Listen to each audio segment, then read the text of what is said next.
Hello বন্ধুরা, দেখো আজকে মা লাঞ্চে কী দিয়েছে। আজকে মা দিয়েছে পটল আলুর তরকারি, পাবদা মাছ আর ভাত। ঠিক আছে, আজকে এটা হচ্ছে দুপুরে খাওয়া দাওয়া।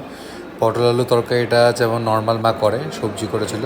তো আলটিমেটলি টিফিন বক্সটা খুবই ছোট হয়ে গেছিলো, তার জন্য বেশি ঝোল মা দিতে পারিনি। তো মা একটা নতুন টিফিন বক্স বলেছে কিনবে আমার জন্য, সবজি দেওয়ার জন্য। তো এটা হচ্ছে পটল আলুর তরকারি, এটা দিয়ে খেলাম। এবার হচ্ছে পাবদা মাছটা দেখো মা করেছে, একটু সবুজ সবুজ টাইপের করেছে, মানে শুকনো কাঁচা লঙ্কাটা একটু বেশি দিয়েছে। তো 2 পিস পাবদা মাছ, আর এটা হচ্ছে ঝোলটা একটু কষা কষা করেছিল ধনেপাতা দিয়ে। আর একটা মাছের মধ্যে ডিম ছিল, এখন বর্ষাকাল, মাছ অল্প অল্প ডিম হয়। তো ডিমওয়ালা মাছ খেতে খুব ভালো লাগে, আর কাদের ভালো লাগে একটু কমেন্ট করে জানিও। আর এটা হচ্ছে পাবদা মাছটা দেখো, দারুণ টেস্ট ছিল।